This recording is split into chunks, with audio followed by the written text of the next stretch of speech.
Halo teman-teman, jangan lupa subscribe, like, komen, dan tonton videonya sampai akhir ya.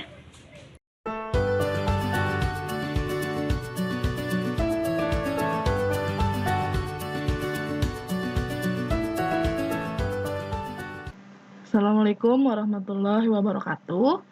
Ya, hari ini kita akan membahas materi yang kedua, materi tentang asuhan keperawatan pasien dengan hiperemesis gravidarum. Oke, untuk asuhan keperawatan pasien dengan hiperemesis gravidarum ini seperti biasa ya, kalau ASKEP itu meliputi ada pengkajian, ada diagnosa keperawatan, intervensi, implementasi, dan evaluasi. Untuk pengkajian, ya kita melihat tanda dan gejala pasien dengan hiperemesis gravidarum. Diagnosa keperawatan, masalah apa sih yang muncul yang bisa didapat dari kasus HEG. Untuk intervensi dan implementasi, ya pasien dengan HEG, bagaimana sih merencanakan melakukan tindakan keperawatan untuk pasien HIG, evaluasi keperawatan, menilai keberhasilan tindakan yang sudah dilakukan. Next. Nah, untuk pengkajian keperawatan, kita lihat manifestasi klinisnya. Manifestasi klinis adalah gejala klinis yang ditemukan dari satu penyakit. Dari satu penyakit itu apa sih gejala-gejalanya gitu ya. Nah, untuk manifestasi klinis HEG itu sendiri, tadi sudah disebutkan oleh Ibu narasumber pertama, yaitu kemampuan makan melalui mulut itu menurun ya, atau tidak ada, bahkan ada penurunan berat badan, ada dehidrasi ya, membran mukosa kering, penurunan tekanan darah, peningkatan denyut nadi, terganggu kulit buruk ya. Terus kita sebagai perawat bagaimana cara mengkajinya? Nah, kajilah frekuensi dari mual muntah ya. Kaji frekuensi mual muntah, tanyakan ya. Kaji tingkat keparahannya ya, sudah berapa lama ya durasi mual muntah. Jumlah dan warna muntahan ya, kalau ada muntah ditanya seperti apa warnanya, konsistensinya gitu ya. Adakah nyeri atau distensi abdomen ya, nyerinya nyeri epigastrium, biasanya nyeri di ulu hati ya. Adakah faktor pencetus timbulnya gejala ya. Kita lihat juga apakah ada penambahan atau pengurangan BB. Mungkin kalau HIG lebih ke penurunan ya. Catat berat badan sebelum hamil berapa. Jadi catat ketika hamil itu berapa, adakah penurunan, cek tanda-tanda vital, periksa fisik lengkap ya, head to toe-nya. Terus fokus status ketidakseimbangan cairan, elektrolit dan gizi. Ini dikaji lebih mendalam terkait dengan gizi, cairan dan elektrolitnya. Ya, kaji psikososial ibu ya, apakah ibu mengalami kecemasan, ketakutan dan kekhawatiran akibat munculnya tanda klinis tadi ya. Nah, ini untuk uji laboratorium. Jadi kita juga selain pengkajian physically, kita juga memerlukan data pengkajian penunjang ya, data laboratorium. Ya. Data laboratorium yang bisa kita berikan, yang bisa kita lakukan adalah pertama tes urin ya. Tes urin dengan melihat apa? Kita lihat apakah ada ketonuria di situ. Ya. Ketonuria itu urin yang disertai dengan keton ya. Jadi ada hasil pecahan dari protein dan lemak di sana ya.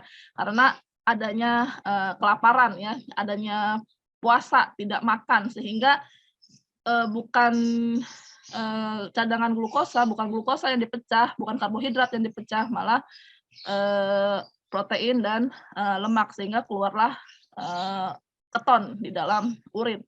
Ya, terus pemeriksaan berikutnya kita bisa pemeriksaan darah lengkap, yang memeriksa sel darah merah, leukosit, trombosit dan kawan-kawannya ya, sel darah lengkap. Kita lihat di sini apakah ada hasil pemeriksaan yang tinggi di sel darah merah dan hematokrit. Ya, jika ada itu mengindikasikan adanya dehidrasi. Ya. Kita melihat kimia serumnya, azotemia, adanya peningkatan nitrogen ureum darah ya atau bun. Di sini menunjukkan adanya penipisan garam dan air. Peningkatan nilai ini menunjukkan adanya kegagalan fungsi dari ginjal dalam menyaring nitrogen akibat dehidrasi. Ya, penyakit lain juga ada, gagal jantung dan gagal ginjal. Ya, hasil pemeriksaannya adalah hiponatremia atau hipokalemia. Kita bisa lihat di situ. Ya, kalau memang di situ ada, berarti memang ada resiko untuk dehidrasi, gitu ya, masalah dehidrasi. Oke, untuk enzim hati ini ada peningkatan, ya. Nah, kalau peningkatan ini menyebabkan adanya cairan hidrasi cairan yang adekuat ya. Jadi kalau misalkan sedikit malah cairannya adekuat, tapi kalau yang hasilnya banyak meningkat ya, jadi dia tidak adekuat. Oke, untuk diagnosa keperawatan ada beberapa diagnosa yang bisa kita angkat untuk kasus HEG ini. Untuk diagnosa yang pertama kita bisa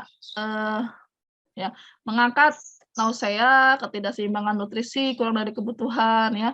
Untuk ketidakseimbangan nutrisi kurang dari kebutuhan, untuk batasan karakteristiknya yang Anda harus lihat, pastikan mual muntah yang berlebih, adakah sering mengeluarkan air liur ya, nafsu makannya seperti apa, porsi makannya menurun atau tidak ya. Apakah nafsu makannya ada gitu ya, dan IMT-nya kurang dari normal. Ini faktor yang berhubungan adalah kurangnya asupan makan akibat dari mual muntah. Nah, diagnosa yang berikutnya adalah nausea ya. Di SDKI maupun di Nanda itu ada ya nausea ya. Jadi Anda bisa tegakkan itu juga, dilihat dari batasan karakteristiknya. Ada mengeluh mual, merasa ingin muntah, tidak nafsu makan, merasa asam di mulut, ya, saliva meningkat, ya, sering menelan, ya, karena saliva meningkat kalau nggak ditelan, kalau nggak dibuang, gitu ya. Ini penyebabnya karena kehamilan. Diagnosa berikutnya itu ada resiko kekurangan volume cairan atau resiko kekurangan volume cairan ya. Nanti tergantung tanda dan gejalanya, Anda memasukkan resiko atau memasukkan kekurangan. Ya, di sini kita lihat batasan karakteristiknya di mana membran mukosa kering, peningkatan heart rate ya, suhu tubuh meningkat, adanya penurunan urin, penurunan tekanan darah, turgor kulit dan kapilari level itu juga menurun ya, serta adanya penurunan berat badan secara tiba-tiba. Nah, ini berhubungan dengan kehilangan cairan yang aktif. Ya, karena mual muntahnya tadi sehingga cairan elektrolit di dalam tubuh keluar gitu ya. Untuk nyeri akut ada batasan karakteristiknya adalah mengeluh nyeri di epigastrium. Nah, nyeri di hulu hati, tampak meringis, sulit tidur, nafsu makan berubah. Ya, penyebabnya karena adanya iritasi pada gastrointestinal dan kehamilan. Nah, untuk intervensi dan implementasi, di sini adalah tujuan tindakan dan penata laksanaannya. Di sini saya dijadikan satu ya untuk intervensi implementasinya.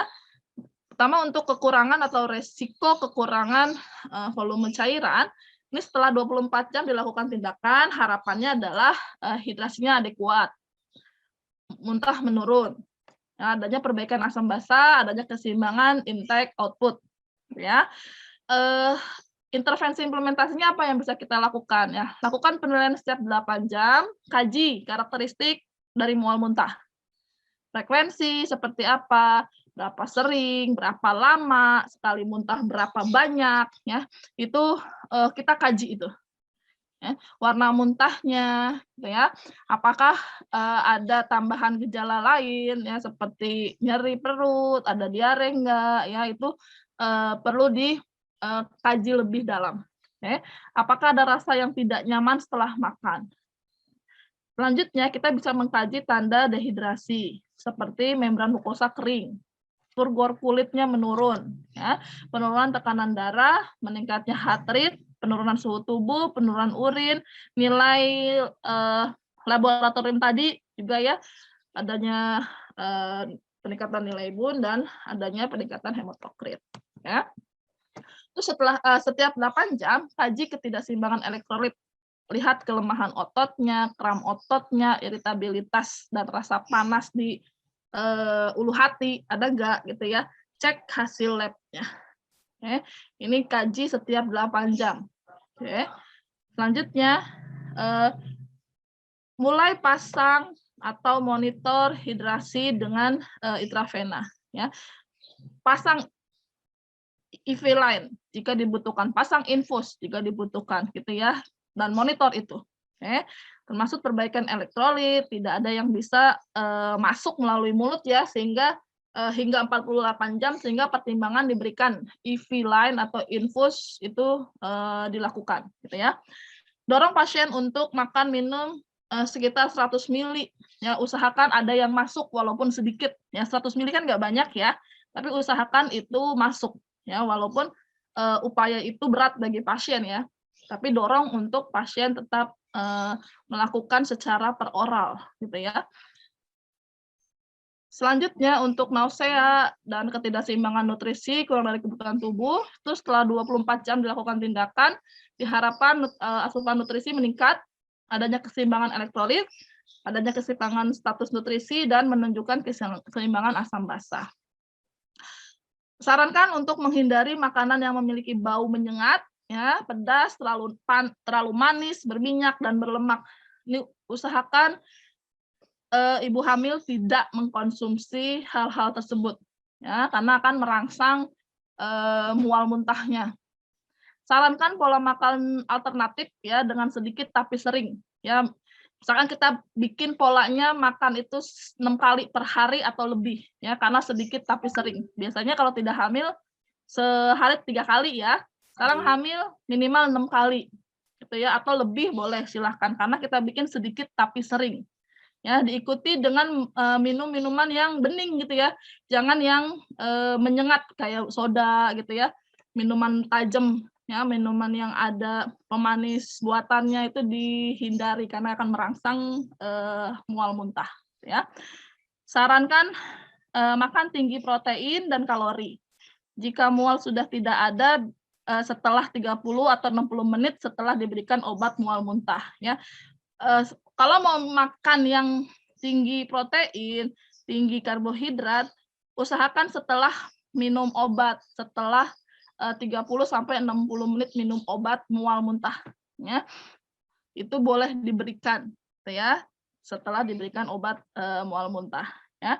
Mulai dengan memberikan minuman dengan cairan yang bening atau cairan yang padat gitu ya, seperti jus buah itu boleh ya, atau kaldu hangat gitu ya, itu boleh gitu. Lebih disarankan untuk memberikan minuman dengan dingin ya, karena menurunkan asam lambung ya. Jadi tidak merangsang mual gitu ya. Coba beberapa orang ada yang memang ingin dengan kondisi hangat lebih enak untuk menurunkan. Nah itu berbagai orang mempunyai rasa nyaman yang berbeda setelah meminum atau memakan dengan jenis yang disukainya ya, dan itu disarankan untuk ibu supaya nyaman saja gitu ya. Kaji berat badan dan catatan harian berat badan di pagi hari dengan menggunakan ukuran yang sama. Bandingkan berat badan ketika hamil. Apakah ada kehilangan berat badan? Ya, jadi setiap hari itu lakukan penilaian. Ya, apakah sebelum hamil dengan setelah hamil ada perbedaan? Apakah ada penurunan setelah hamil, setelah mual muntah ini terutama? Ya, setiap hari dilakukan dengan metode yang sama. Ya, kalau setiap bangun pagi langsung timbang, jangan makan dulu, jangan kemana-mana dulu gitu ya.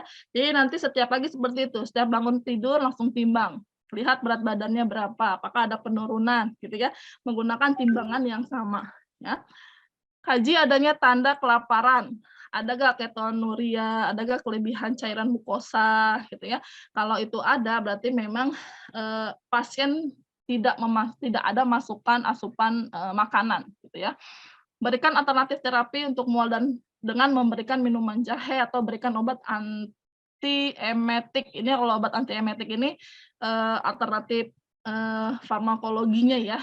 Alternatif yang non farmakologinya bisa dengan minuman jahe atau berbau-bau jahe lainnya ya. Nanti bisa disampaikan di narasumber yang ketiga.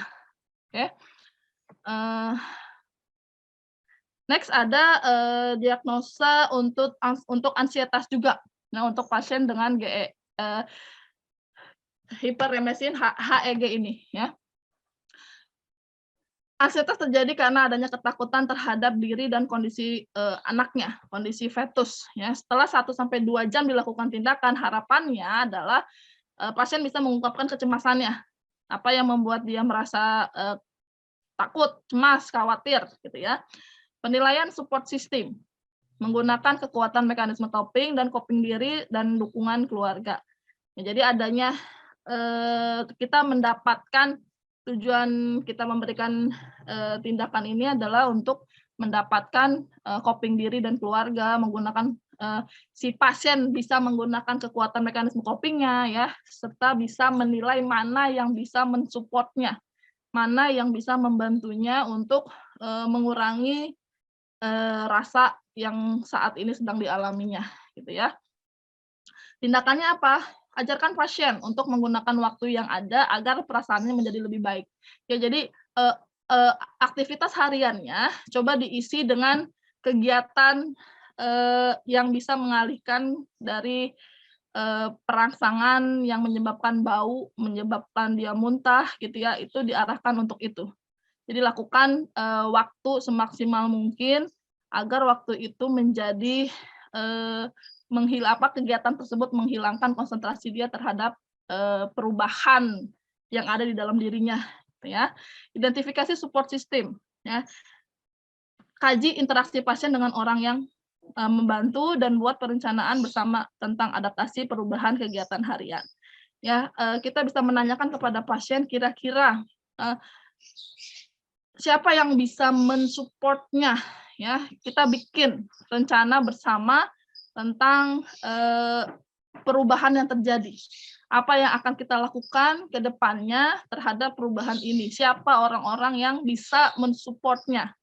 Gitu ya. Kalau memang ada suami, ada mertua, ada ipar, ya silakan itu dibawa, diikut sertakan untuk kita mengadakan program untuk mengurangi ketidaknyamanan yang ada di ibu ini, gitu ya, untuk menuruni ansietasnya. Ya, berbicara terkait kebudayaan dan kepercayaan yang memperkuat kondisi, buat keputusan dan cara mengatasi masalah. Ya, diskusikan tentang budaya yang bisa membuatnya atau kepercayaan yang bisa membuatnya rileks, yang bisa membuatnya menjadi tenang, gitu ya. Sampaikan apa saja yang bisa dia percayai, yang bisa dia pakai hariannya untuk menurunkan kecemasannya. Ya. Membangun hubungan saling percaya perawat dan pasien, dengarkan secara aktif keluhan pasien dan bersikap empatik. Oke, ini yang paling penting ya. Pasien perlu orang yang dapat dipercaya sehingga dia bisa menceritakan semua halnya, dan dia ketika dia bercerita, kita sebagai perawat itu mendengarkan secara empati, gitu ya. Dengarkan pasien secara empati. Pasien didengarkan saja sudah senang ya, apalagi nanti Anda treatment, pasien akan tambah senang, jadi bisa sembuh dengan terapeutik Anda, gitu ya.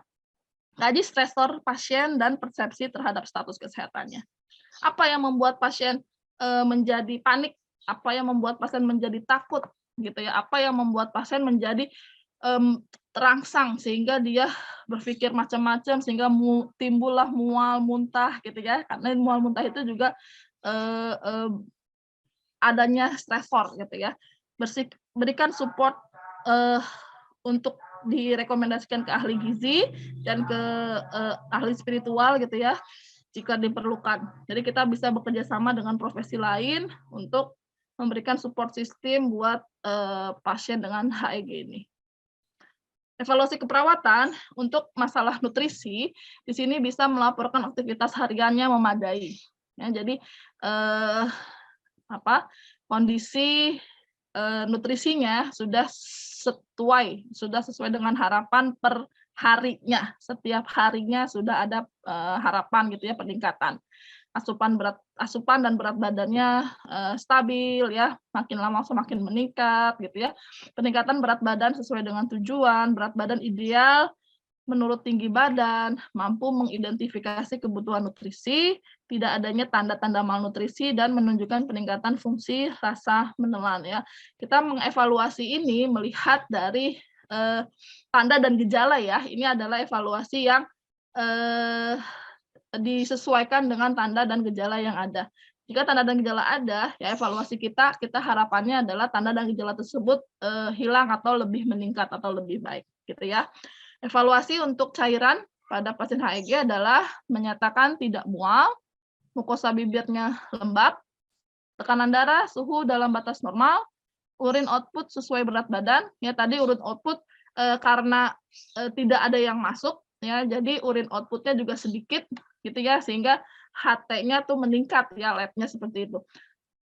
Nilai HT-nya normal, tadi nilai HT-nya tinggi ya, HT-nya tinggi, terus sel darah merahnya juga tinggi ya, karena bentuk dari kurangnya cairan tubuh. Ya, tidak ada tanda-tanda dehidrasi, elastisitas tubuh kulit sudah membaik dan tidak ada rasa haus yang berlebihan. Ya. Dan ini sekali lagi untuk evaluasi ini disesuaikan dengan tanda dan gejala dan implementasi yang sudah Anda lakukan. Jadi nanti Anda melihat kembali evaluasinya apakah sudah sesuai dengan apa yang Anda rencanakan di awal di implementasi dan intervensi dan implementasi tadi.